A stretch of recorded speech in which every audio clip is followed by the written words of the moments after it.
Oi pessoal, estamos de volta para mais um Papo Psi, dessa vez fora do estúdio. Estamos hoje na CASME, Centro de Atenção à Saúde Mental, para tratarmos sobre o TEA, transtorno do espectro autista. Para isso eu convido vocês, venham comigo para conhecermos mais sobre esse assunto.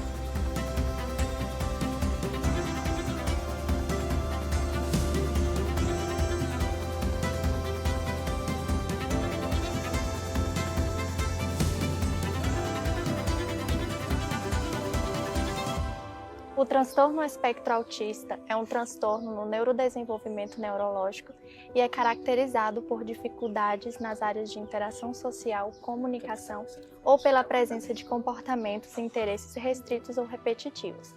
O transtorno é considerado um espectro porque o TEA se manifesta de forma diferente em cada pessoa e apresenta características diferentes que podem variar em tipo, intensidade ou pela combinação de sintomas. Tem também os níveis de suporte, que vai do 1, o nível leve, ao nível 3, que é intenso. E que, a depender do nível de suporte, a pessoa necessitará de um apoio necessário para lidar com os desafios do dia a dia. E exige um olhar personalizado na intervenção e no cuidado. O tratamento é individualizado, levando em consideração a singularidade de cada indivíduo e também poderá contar com uma equipe multiprofissional, psicólogos, nutricionistas, fonoaudiólogos, terapeutas ocupacionais ou outros profissionais. O tratamento é individualizado e adaptado conforme as necessidades de cada um e tem como objetivo promover uma qualidade de vida para as pessoas com TEA e também um suporte para a família, que também necessitará de um apoio para lidar com o TEA ao longo da vida. Quando falamos sobre aspectos fora do indivíduo com transtorno do espectro autista, podemos analisá-los em 4 grandes e interligadas esferas. Escola. Em relação à inclusão escolar, as escolas devem garantir a inclusão dos alunos com TEA no ensino regular, com adaptações curriculares, uso de recursos pedagógicos específicos e apoio individualizado. A capacitação dos professores muitas vezes faltam formação e preparo adequado para lidar com as demandas específicas desses alunos. Alunos com TEA estão mais vulneráveis ao isolamento e ao bullying, o que exige ações concretas da escola para garantir um ambiente seguro e acolhedor. A Lei Berenice Piana reconhece o autismo como deficiência para todos os efeitos legais no Brasil, garantindo o acesso a políticas de inclusão. O Estatuto da Pessoa com Deficiência assegura igualdade e condições, inclusão e acessibilidade para pessoas com deficiência, incluindo autistas. Nos direitos à saúde, acesso ao diagnóstico precoce, acompanhamento médico, terapias como fonoaudiologia, psicólogos e terapias ocupacionais, pelo SUS ou por meio de planos de saúde. A família encontra desafios emocionais e financeiros, sobrecarga emocional e muitas vezes altos custos com terapias e cuidados. Rede de apoio. A falta de suporte social e psicológico às famílias é uma das maiores barreiras enfrentadas. O estigma social. Muitas famílias ainda lidam com o preconceito, o que dificulta o acesso a direitos e integração social do indivíduo com TEA.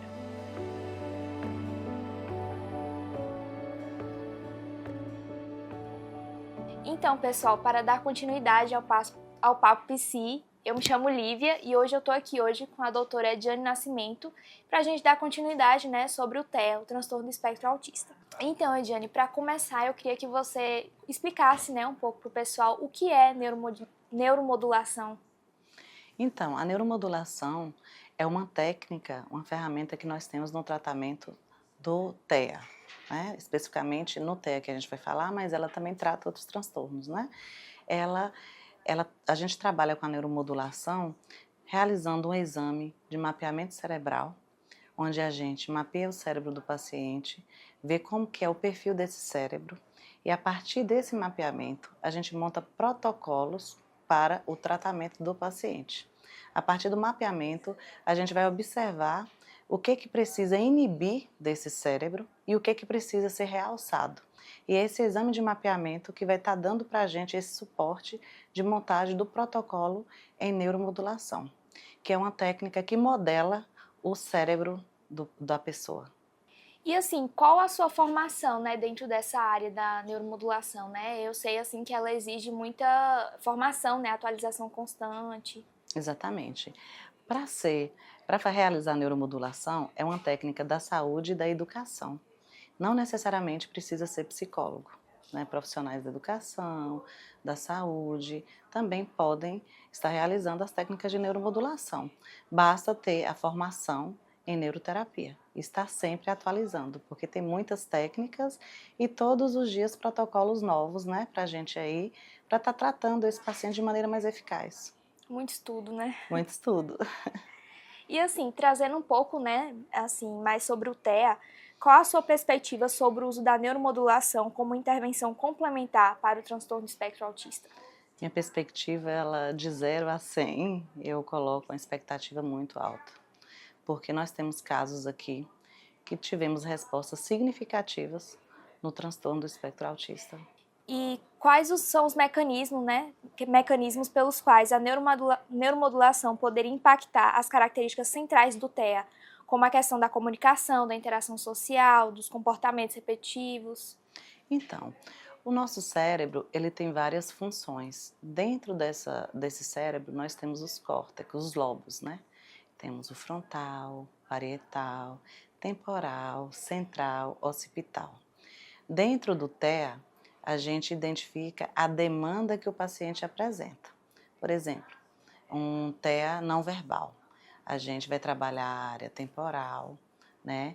Tentando estimular a área do sistema da área de Broca, de Broca, alguns falam, e outros falam Broca, e do Wernicke, que são as áreas responsáveis pela fala, né? Então vai depender muito da demanda que esse paciente que tem um diagnóstico de TEA apresenta. Dentro dessas demandas a gente trata diretamente essa parte do cérebro dele que é responsável pela área da demanda dele. E assim, em que casos específicos de TEA você consideraria a neuromodulação como uma opção viável?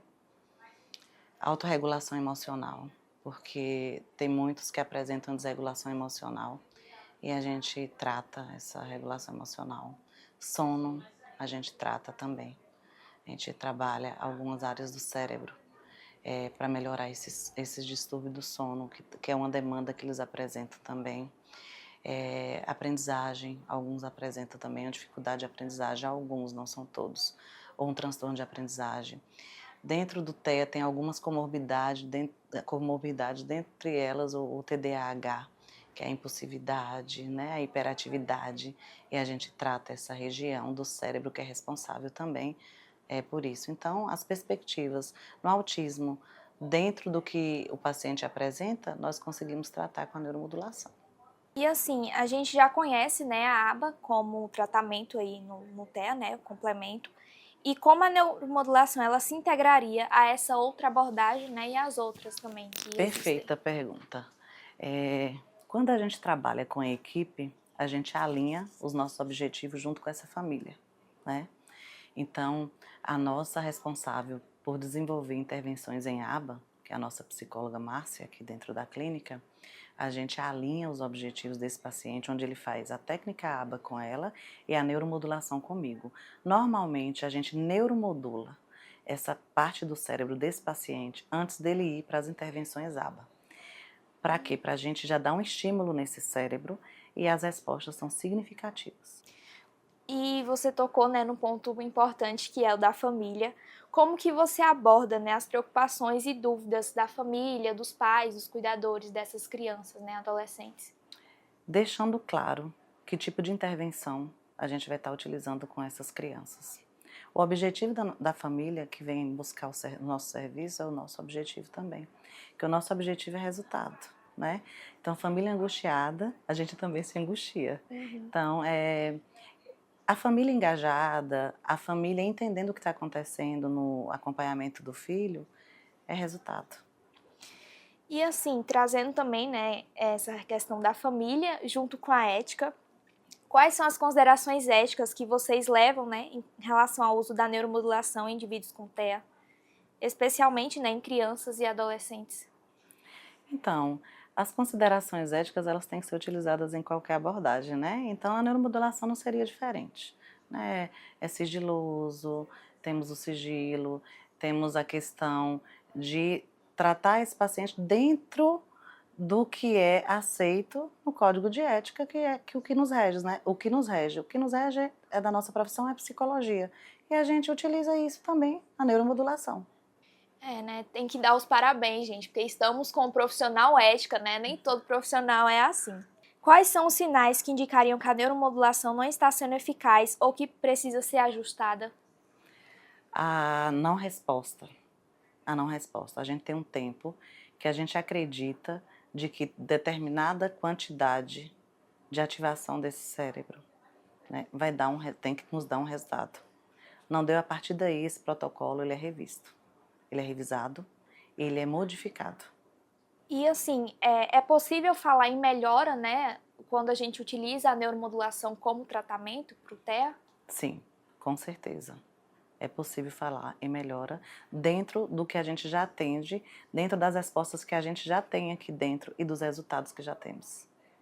E que mensagem, para finalizar, né? Que mensagem você deixaria para pais, profissionais ou estudantes que desejam compreender melhor e atuar na interseção entre a neuromodulação, a psicoterapia e o cuidado com pessoas com TEA?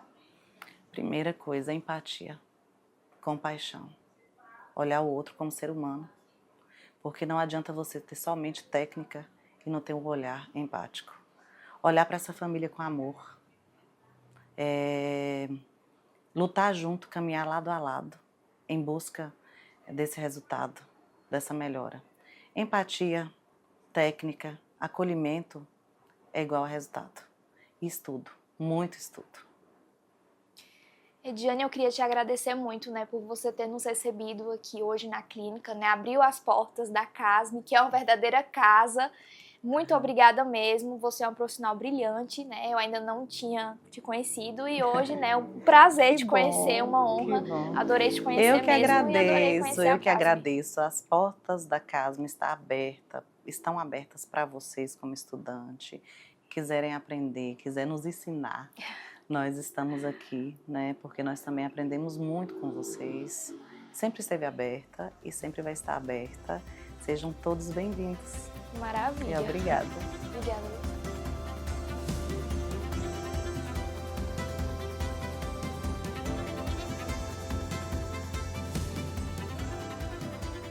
Agora, continuando aqui, a gente tem presente a neuropsicóloga Márcia, que é pós-graduanda em intervenções do ABA para autismo e deficiência intelectual. A gente vai fazer algumas perguntas para a gente poder se situar nesse tema. A primeira vai ser: como são trabalhadas as questões do paciente com TEA dentro da psicoterapia baseada no ABA? Então, a análise do comportamento aplicada à ABA, né, ela traz algumas questões bem específicas para você entender a intervenção. A partir do momento que nós recebemos a criança, né, trazida pela família, nós temos todo um protocolo de procedimentos, né, para iniciar as intervenções. Desde a chegada da criança, a anamnese, né, a aplicação dos testes, dos protocolos para investigar, né, os comportamentos e o que interfere nesses comportamentos. E a partir daí é montado um programa, junto com os pais, né, nós fazemos o levantamento dos objetivos terapêuticos, quais são as questões dessa criança que necessitam ser trabalhadas. E quando é montado o programa terapêutico, com muita ênfase, né, qual o comportamento a ser trabalhado, como nós vamos trabalhar, como serão as intervenções. E aí a devolutiva para os pais, na forma que vai ser realizada as intervenções. E, segundo mesmo, né, os estudos, as pesquisas, intervenções ABA, são cientificamente comprovadas em sua eficácia na proposta de mudanças de comportamento, em específico do autismo. E uma das questões que diferencia a análise do comportamento, né, e as outras intervenções é que a gente vem realmente trabalhar com a mensuração do comportamento, a gente vai fazer todos os protocolos, todos os fichamentos para fazer toda a evolução do acompanhamento do paciente, desde a chegada dele, desde a caminhada do tratamento e realmente oferecer resultados. Seguindo nessa linha, quais que são os principais benefícios que a gente analisa no ABA, né, considerando essas comprovações científicas? Pronto, a questão fundamental é que a gente vai realmente no comportamento. Qual o comportamento que necessita ser trabalhado?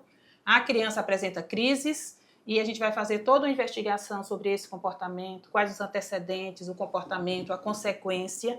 A partir daí é montado o protocolo de intervenção, onde é feito as intervenções na clínica e também junto à família. Na maioria das vezes, a intervenção ela se estende também aos cuidadores, ao ambiente escolar e a todo o meio para realmente fazer um tratamento realmente eficaz. Então, falando sobre os benefícios, né, quais que são os principais desafios que a gente pode ver no ABA, né, principalmente no contexto clínico? Isso, um dos principais desafios é realmente a expectativa familiar, né? A gente sabe que o transtorno do espectro autista, ele traz algumas questões e algumas implicações à vida do sujeito. Alguns vêm com deficiência intelectual, outros com problemas sensoriais, né? Outros vêm realmente até mesmo com questões físicas, limitações físicas. Quando a família chega na busca, né, das intervenções, muitas vezes constrói expectativas fora das questões do sujeito, né? A família que vem, mas eu não quero as estereotipias, não quero que balance mais os braços.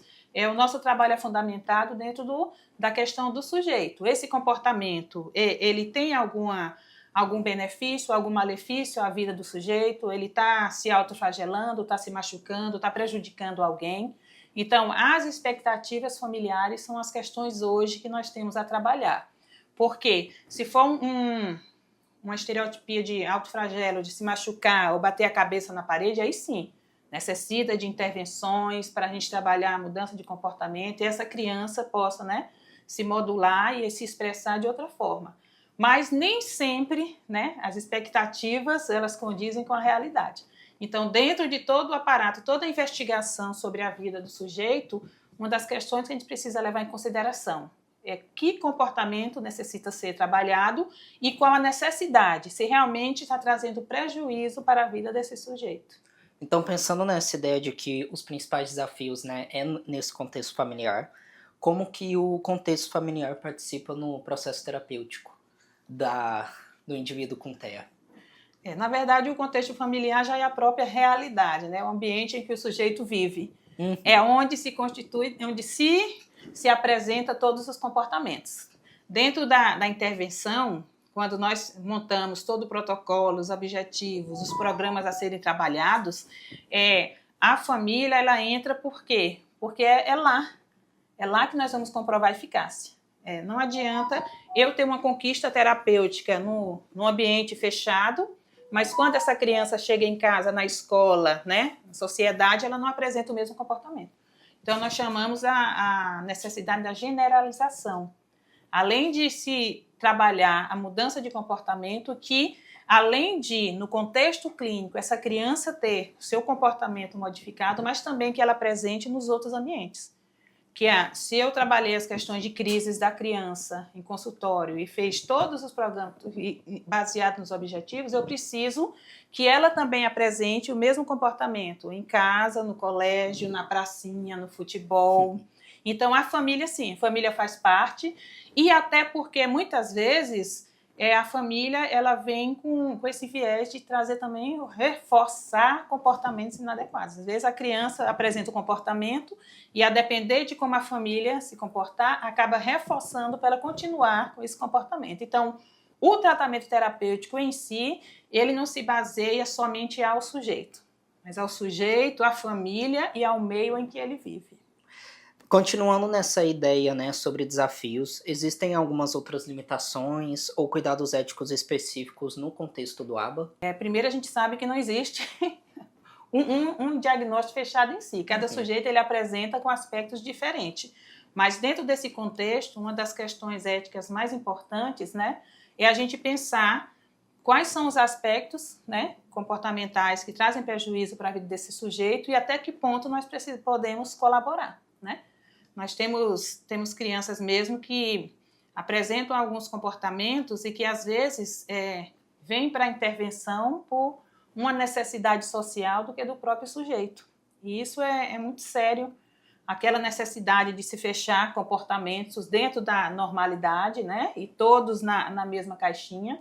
E nós sabemos que uma das questões mais ricas do TEA é que cada sujeito é único e que se apresenta, né, em seu diagnóstico de uma forma diferente.